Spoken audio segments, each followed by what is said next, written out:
Hi everyone! Welcome to the Empath Art. It's another love reading, timeless and general. Take what resonates lang po. Maybe some part of the reading makaresonate kayo.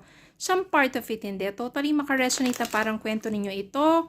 Or hindi naman kaya dahil iba't ibang mga love connections, iba't ibang mga energies. Pero ano kaya ang ating masasagap? Ano kaya mga gabay?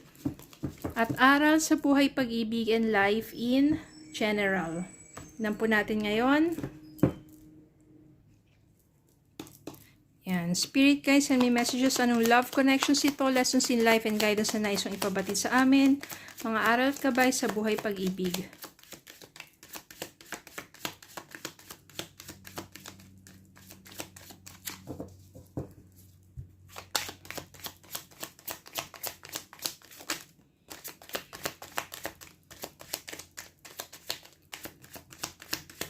Send me messages sa spirit guide.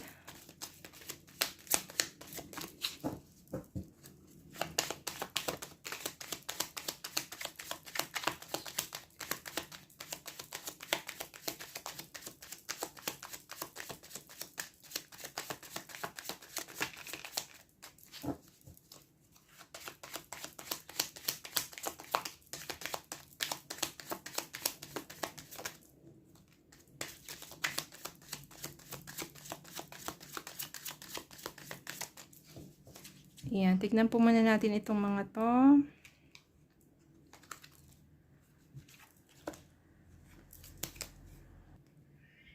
The Empress. King of Cups. Ace of Swords. Strength. Five of Cups. Two of Swords. Seven of Cups. King of Wands. The Hangman. And Three of Cups. Munot pa tayo sa bottom of the deck. Ace of Wands.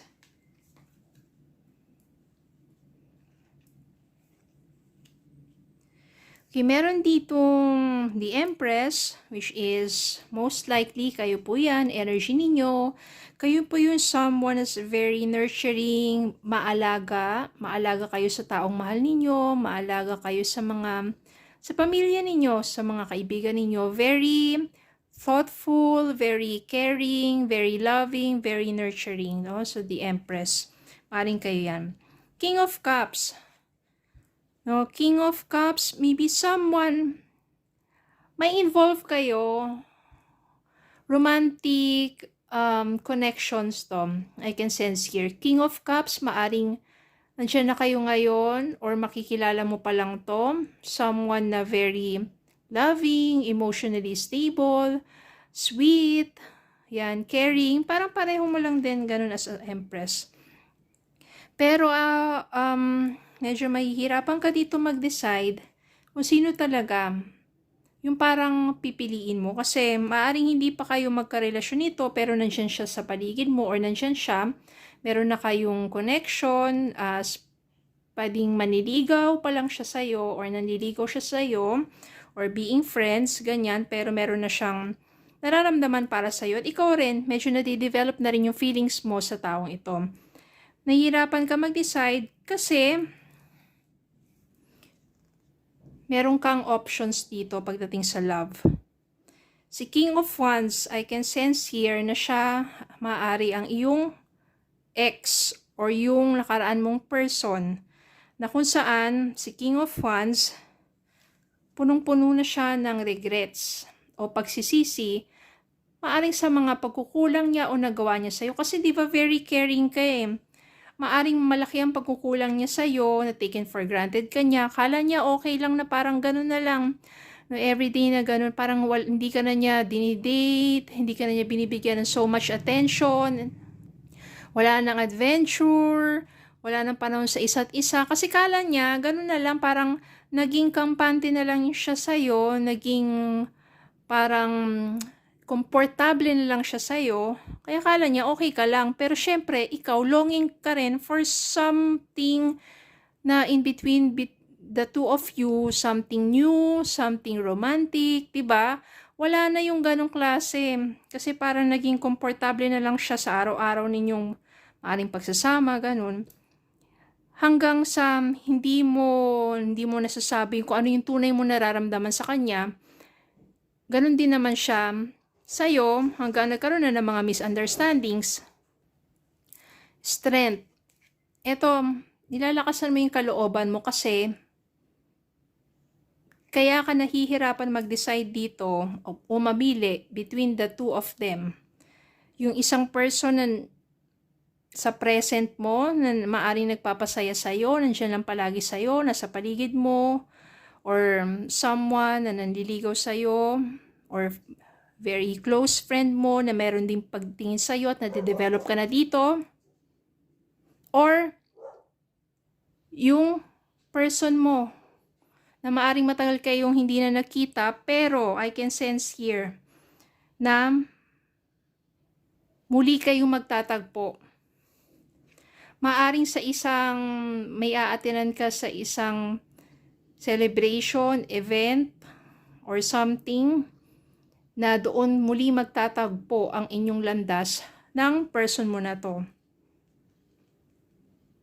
At doon parang medyo matitigilan ka, no? Parang magugulo ulit ang isipan mo at ang puso mo kasi mahal mo naman talaga tong taong to. No, parang na taken for granted ka lang and nandun na mga lack of communication, misunderstanding, kaya nagkalabo-labo hanggang sa nagkalayo. Pero sa inyong muling pagtatagpo, parang doon mo mafe-feel, no, parang muling nanunumbalik yung passion, yung init ng inyong connection. Maaring magkausap kayo nito at doon niya may papahayag sa'yo kung bakit niya nagawa na parang ano yung mga pagkakamali o pagkukulang niya before. At doon mo na rin masasabi sa kanya kung ano yung tunay mong nararamdaman. Parang yung dating lack of communication ninyo, yung mga bagay na mga dapat ninyong sabihin sa isa't isa, sa inyong maayos na pag-uusap doon, sa inyong pagtatagpo, doon na kayo makakapag-usap ng husto at doon na magkakaroon ng clarity.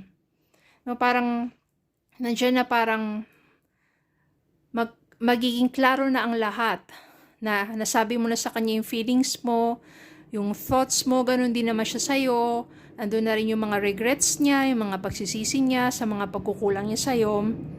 Kaya lalong magugulo yung isipan mo kasi mararamdaman mo meron pa rin something sa inyong connections, pero meron na isang taong nandyan lang sa tabi mo, that you also feel happy every time na nandyan siya, di ba? Kaya ngayon, hindi ka makapag-decide. Nahihirapan ka ngayon mag-decide. Sino ba sa kanila, di ba? Sino ba talaga sa kanila? Well, ikaw lang naman ang makakasagot niyan. Hindi naman niya masasagot dito. Kung sino talaga yung nasa puso't isipan mo, kung sino yung na-visualize mo na makakasama mo in the future, maaring siya na. Kasi kung etong someone na to talagang mabuti ang intention niya sa'yo, bakit naman hindi bigyan siya ng pagkakataon? Kaya kung etong person mo is available pa at ready siya na ayusin ang lahat at bumawi sa mga naging pagkukulang niya sa'yo at mahal mo pa rin naman siya, bakit hindi naman? 'Di ba? So, mahirap nga talaga yung sitwasyon na ganun. Ngayon, nasa sa'yo yan. In order for you to have a right decision, always pray, ask for guidance. Kasi wala namang ibang makakatulong sa'yo, kundi, syempre si Lord. 'Di ba? Mag-ask ka ng mga signs. Sino ba talaga sa kanila? Gabayan ka.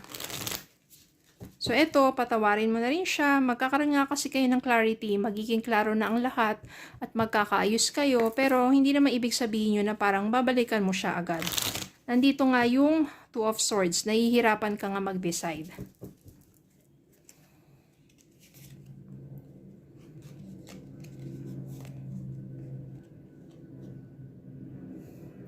They are the one you have already met the romantic partner you seek. Sino nga sa kanila? Ang hirap, 'di ba? They are the one. Sino sa kanila? Pero ibig sabihin, isa sa kanila. Aring yung person mo na yon or etong panibago. Sino kaya? Soulmate, yes, this person is your soulmate, your connection is sacred. Siguro ganon, kung ano yung nafe-feel mo, kung sino sa kanila yung parang feel mo yung connection ninyo is sacred. There's so much trust, respect, and love. Kung nararamdaman mo at saka sa intuition mo at saka kung ano talaga yung sinasabi ng puso mo na etong connection mo, maaring siya ba? Sacred yung connection ninyo? Or etong person na to? Ang hirap. 'Di ba? You already met. And your connection is sacred. Ano pa ba talaga? Make the effort. This love is worth taking risks. You are called to move forward. So, ano bang ibig sabihin yan? You are called to move forward. Move forward na ba sa bago? O move forward sa panibagong simula dito sa person mo na to? Again, kayo lang po ang makakapagdesisyon kung sino sa kanila. Kung mabuting intention niya, bigyan mong pagkakataon. At kung palagi kang masaya sa kanya at kahit magkakaroon ng tampuhan, maganda ang inyong communication, merong tiwala, may pagmamahal, may respeto, may suporta, bakit hindi? Kung siya naman, bibigyan mo ng panibagong pagkakataon dahil klaro na sa inyo ang lahat. At friendship lang talaga ma-offer mo dito, bakit hindi mo bigyan ng panibagong pagkakataon to? Diba? So, again, magdasal lang po, ask guidance, kung sino ba talaga sa kanila. Okay, so yun lang po. Maraming salamat po for watching. Please don't forget to like, share, comment, subscribe, follow me on Facebook and YouTube. Have a good day po and God bless.